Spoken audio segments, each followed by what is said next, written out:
Bismillahirrahmanirrahim. Assalamualaikum warahmatullahi wabarakatuh. Alhamdulillahi rabbil alamin. Alladzi khalaqal insan wa 'allamahul bayan. Ashhadu an la ilaha illallah wa ashhadu anna Muhammadar Rasulullah sallallahu alaihi wasallam sayyidul insan. Allahumma salli wa sallim wa barik ala sayyidina wa maulana Muhammadin wa ala alihi wa ashabihi wa man tabi'ahum bi ihsanin ila yaumil mizan. Amma ba'du, fa ya ayyuhal hadirun al hadirat, inni usikum wa nafsi bi taqwallah faqad fazal muttaqun. Ittaqullaha haqqa tuqatih wa la tamutunna illa wa antum muslimun. فقال الله تعالى في كتابه الكريم: نعوذ بالله من الشيطان الرجيم بسم الله الرحمن الرحيم. وإذ قال إبراهيم ربي أرني كيف تحيي الموتى قال أولم تؤمن قال بلى ولكن ليطمئن قلبي قال فخذ أربعة من الطير فصرهن إليك ثم اجعل على كل جبل منهن جزءا ثم ادعهن يأتينك سعيا واعلم أن الله عزيز حكيم. صدق Allahul Azim. Ibu bapa sidang jamaah wirid rahimakumullah. Dan sama kita hormati, kita muliakan Al-Mukarram, guru kita, pimpinan di halaqah surau kita.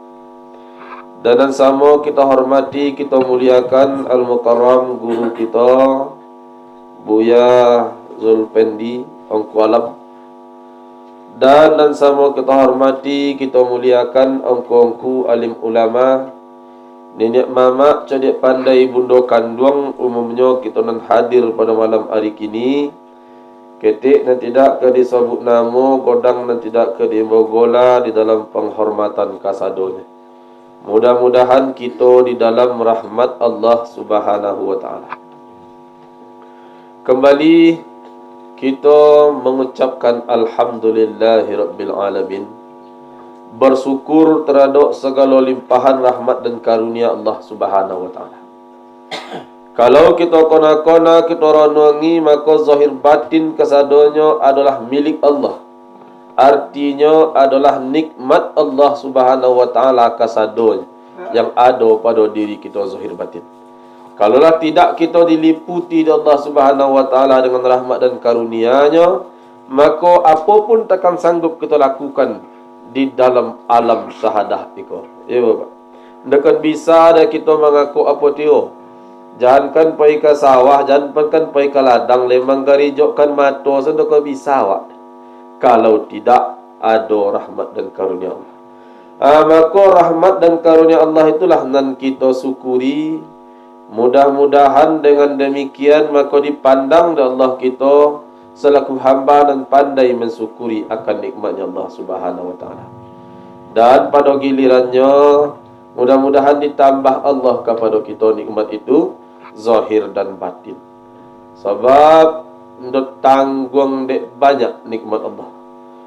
Sajak kita mulai di alam rahim sajalah dahulu kita kona-kona. Ya Bapak.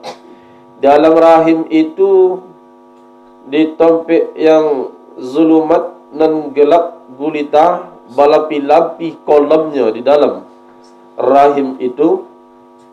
Namun di dalam rahim itu kita dipelihara oleh Allah Subhanahu wa taala. Ibu-ibu telah mencubakan hamil kami apa-apa indah ya Bapak ya. Jadi ibu-ibu telah mencubakan hamil ketika di dalam rahim anak ibu-ibu dahulu lai soto ibu-ibu menyuoninya makan. Tu lain ada hidup juanya. Ada berkembang juanya dalam rahim. Siapa menyuanya makan? Itulah nikmat Allah di dalam genggaman rahimnya Allah Subhanahu wa taala. Nah, di dalam genggaman rahim Allah itu, ketika itu kita bergelimang nikmat. Sudah itulah terpancar ke alam dunia pun kita tetap bergelimang nikmat. Manangi anak jolong dilahirkan ke dunia, yo manangi dah Pak. Yo kok lahir membawa nyawa je keluar nangis. Sudah itu manangi anak ketik cakok kobanya sebelum diputu tali pusiknya, nyolu menangis. Ya betul Pak. Ya betul. Olun putu tali pusiknya lain, nyolu menangis lah. Walaupun telah tiba di luar. Nah, kalau menurut kata-kata ibu dokter, orang-orang kesehatan, ketika bajaknya anak jolong lahir di menangis tiba di hati dunia kau keluar dari rahim tu, lah taraso denyo angin dinginnya dunia. Itu kata. Maka menangis. Kiranya ketika lah tiba di alam dunia kan langsung taraso sebenarnya tu. Lah diombunya dia angin dinginnya dunia lah taraso. Tapi sebelum diputu tali pusik, dia nangis dah. Ketika diputu tali pusik, barulah anak ketek cakap menangis. Kalau seroman itu keadaannya, berarti tidak diangit dingin dunia tu dia menangis. Itu yang menyebabkannya menangis. Maka guru-guru kita mengatakan, menangisnya anak jolong dilahirkan ke dunia itu lantaran lah terlepas daripada genggaman rahimnya Allah Subhanahu wa taala. Lalu dia menangis. Apa yang ditangisnya? Lomak genggaman rahman rahimnya Allah itu kinilah lopeh.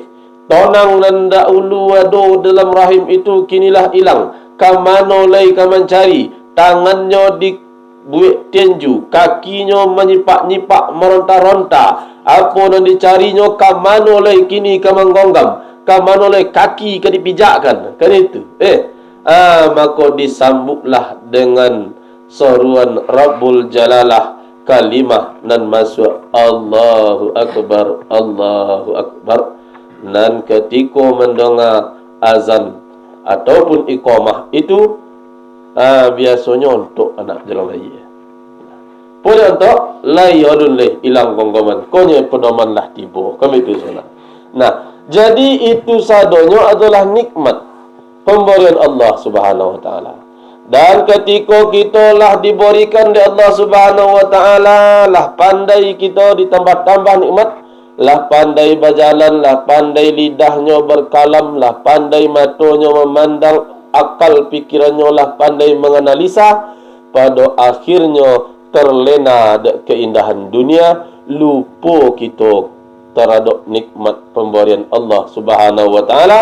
Dilenga kita dek rancaknya nikmat, lupa kepada sang pemberi nikmat. Di situ kadang kita lalai mensyukuri akan nikmatnya Allah Subhanahu wa taala. Maka Bapak sidang jamaah rahimakumullah, hendaklah kita senantiasa mensyukuri akan nikmatnya Allah Subhanahu wa taala. Nan begitu banyak. Kalau kita renungi kalimat syukur itu adalah alhamdulillah. Kalau samanya ya, Bu. Di petan alhamdulillah kalimat syukur sika. Lain juga ya, lain sama. Lain kitab kitanya ya. Lain. Maka kalimat alhamdulillah itu kalau kita renungi, alhamdu itu adalah isim. Dalam bahasa Arab itu kan isim. Alhamdu itu isim. Isim mana namanya? Isim ma'rifah. Tandanya isim ma'rifah ada alif lam di pangkal. Alhamdu, alif lam. Dan dalam ilmu kaidah bahasa Arab, isim ma'rifah itu ada dua faedah. Mengandung dua faedah. Faedahnya dan dua, dan pertama ad-dawam, dan kedua istimrar. Ad-dawamul istimrar. Dawam dan istimrar. Ikut faedah dan dikandung de isim ma'rifah. Maknanya dawam, berkekalan. Maknanya istimrar, berkelanjutan, berkepanjangan, berkesinambungan. Ndak putu-putu deh. Ndak kijok-kijok seorang lampu nancak gini kijok-kijok. Ndak kijok-kijok artinya tetap berkepanjangan, dawam berkekalan, istimrar berkepanjangan. Itulah andaknya kita bersyukur kepada Allah Subhanahu wa taala. Berkekalan itu mempunyai makna zahir batin hendak bersyukur kepada Allah Subhanahu wa taala. Zahir batin nan dari bulu nan saholai daging nan sairo darah nan satitik tulang nan sebingka hendaknya bersyukur kepada Allah Subhanahu wa taala zahir itu, dan batinnya pun tunduk syukur menerima syukur pemberian Allah Subhanahu wa taala. Itulah makna dawam dan berkekalan dan berkepanjangan, berkelanjutan. Artinya berkelanjutan kini berkekalannya, dawamnya, zahir batinnya bersyukur. Sudah itu beko malintih ayam, malintih kau bau. Itu ndak leh. Itu ndak istimrar namanya. Berkelanjutan, berkepanjangan, ndak putu-putu. Sampai bila?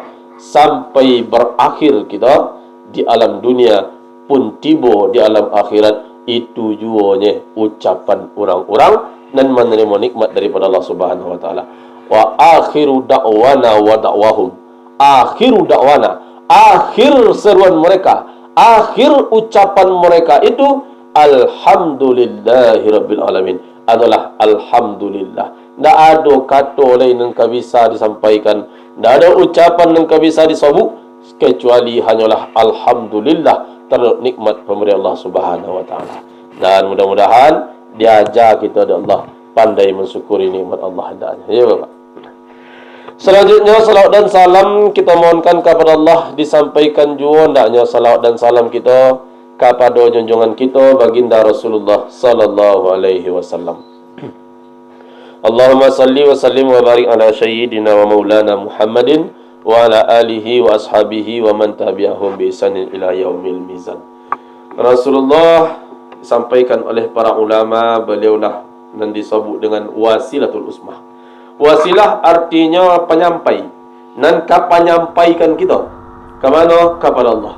Siapa yang paling godang, yang paling agung dan bisa menyampaikan kita kepada Allah, tak lain adalah baginda Rasulullah sallallahu alaihi wasallam. Tak ada deh pintu nan lain kecuali hanyalah pintu Rasulullah dan bisa mengantarkan kita sampai kepada Allah Subhanahu wa taala. Kita mengkaji tentang innalillahi wa inna ilaihi rajiun. Segalanya adalah milik Allah dan segala yang milik Allah itu tentu kembali kepada Allah Subhanahu wa taala. Rajiun, pulang kepada Allah Subhanahu wa taala. Kau iyo kita lain mengetahui, lain mengenali datangnya kita daripada Allah. Tentu andaknya joleh pulo di awak ke mana kita ke pulang, ke mana kita ke balik. Ianya kepada Allah Subhanahu wa taala. Dan untuk balik kepada Allah itu mesti ada wasilah dan kami menyampaikan kita. Apa wasilah itu? Siapa wasilah itu? Itulah baginda Rasulullah sallallahu alaihi wasallam. Lalu diterjemahkan oleh para guru kita di surau wasilah dengan rabitah, titian kasuborang jonjang kanannya kasuborang kamano nan kasampai kepada Allah Subhanahu wa taala. Balik harus kekiun. Balik harus kepada Muhammad itu kita. Itu. Bapak. Disampaikan pula oleh ulama kita, oleh guru awak Syekh Hamzah Al-Fansuri dalam sebuah bait syairnya mengatakan laksana api dengan panasnya, begitu Muhammad dengan Tuhannya. Api juangi kendak core-core deh. Nah, laksana api dengan panasnya, begitu Muhammad dengan Tuhannya. Artinya Muhammad dengan Allah itu tidak pernah bacorai tangga deh. Kalau Muhammad dan Allah tidak bacorai, kita berselawat kepada beliau, makna hakikat selawat adalah tali yang tiada pernah putus, hubungan dan berkepanjangan kepada baginda Rasulullah. Kalau tali terhubung kepada Muhammad, Muhammad tak bacorai dengan Allah, artinya kita pun tak pernah bacorai dengan Allah. Itu andaknya sampai salawat kepada baginda Rasulullah. Kalau belai itu salawat kita pakaikan, insyaAllah dunia akhirat itulah orang dan kadiliput dengan syafaat daripada baginda Rasulullah sallallahu alaihi wasallam. Dan mudah-mudahan kita yang hadir Talabiyah kita nan lai menjawab, nan lai menerima ilmu-ilmu, ajaran-ajaran dari para guru-guru kita yang mursyid, yang mewaris daripada baginda Rasulullah sallallahu alaihi wasallam. Mudah-mudahan salawat dan salam itu ndaknya dek kita dapat. Kita kan diperintah bersalawat banyak-banyak. Salawat banyak-banyak. Kalau kita kona-kona dan banyak tu berapa? Berapa dan banyak tu? 1000. 1000 banyak tu ada tak? Banyak Lain dapat kita metong. Lain. Kalau lain dapat jua dia tong, dan banyak namanya dia. Nan banyak tu mana dapat dia tong? Nan maha tu nak dapat dia boli, baru maha namanya. Dan memboli ko maha bolinya ke pilih dia boli. Tak maha namanya. Setiap nan lain dapat tak boli, tak maha tu dia. Setiap nan dapat dia tong, tak banyak dia.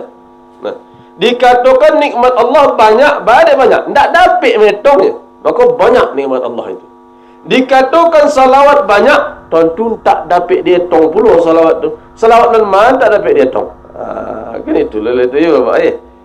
Kolah nan diwariskan dek guru-guru, disampaikan dek guru-guru awak kepada kita, salawat nan tak dapat dia tong. Dalam noloknya bersalawat jua, dalam togaknya bersalawat, dalam duduknya bersalawat, di dalam jamban sekalipun nyo bersalawat jua. Salawat namanya itu tu Bapak. Tali nan tiada pernah putu, hubungan nan tiada pernah lopeh dengan baginda Rasulullah sallallahu alaihi wasallam. Itu adalah tali batin, adalah tali rohani kepada baginda Rasulullah sallallahu alaihi wasallam. Kau nak lebih maka salawat itu dah kita hendaknya dapat. Mudah-mudahan dunia akhirat kita di dalam liput syafaat baginda Rasulullah sallallahu alaihi wasallam. Selanjutnya dari mimbar dan mulia, maka berwasiatlah hamba kepada kita yang berhadir dan talabiah kepada diri menyampaikan malam hari kini. Mari sama kita tingkatkan ketakwaan kepada Allah Subhanahu wa taala dan jangan mati hendaknya kita sebelum sempurna Islam. Sebelum kita masuk ke dalam Islam itu secara kafah. Ya ayyuhallazina amanu dukhulu fis silmi kafah. Hai orang yang beriman, masuk engkau ke dalam Islam secara keseluruhan. Kalau secara keseluruhan tu ba'a masuk ke dalam Islam secara keseluruhan tu. Ba'a masuk ke dalam Islam secara keseluruhan. Artinya mulai dari ujung obuk sampai ke ujung ampu kaki, maka sadanya masuk ke dalam Islam. Zahir batinnya Islam. Makna hakikat Islam menyorah. Artinya menyorah zahir batinnya kepada Allah Subhanahu wa taala. Menyorah selama apa? Nah, tingkatan menyorah yang paling tinggi adalah seumpama orang mati di hadapan orang hidup. Lain nak tengok orang mati Bapak? Lain tengok orang lolok? Lain. Kalau orang lolok tengok dia suruh banyak tu. Jadi Bapak sedang jamaah rahimahumullah, seumpama orang mati di hadapan orang hidup. Orang mati itu biasanya kalau kita tengok dieringan de orang nama mandikan, nya mering saja. Kena melawan ada. Didudukkannya duduk saja. Disiramnya diwaya tontok saja, dikursui badannya, dimandikan dek awaknya tontok saja. Ndak melawan. Ontok saja dieringkannya mering, didudukkannya duduk. Itulah orang mati di hadapan orang hidup. Itu kita kepada Allah, itu pula nanya titik menyerah kepada Allah Subhanahu wa taala. Kok ka dieringkan Allah ya mereng mana? Kok ka didudukkannya duduklah mana? Itu ikulah makna kaji dan diberikan dari guru kepada kita. Ilahi anta maqsudi wa ridhaka matlubi. Kok yo ridha Allah dan kita tuntut ridha Allah tu suku menerima apa yang diperlakukan Allah pada diri awak. Kan itu ridha. Kalau kita lulai ridha dengan perlakuan yang diberikan Allah kepada diri, maka ridha Allah itu takkan dapat dari kita. Wa menuntut ridha Allah. Ya Allah, ridha engkau yang kami tuntut. Sementara keadaan yang diberi Allah pada diri awak, awak tidak rela dah, awak tidak ridha dah.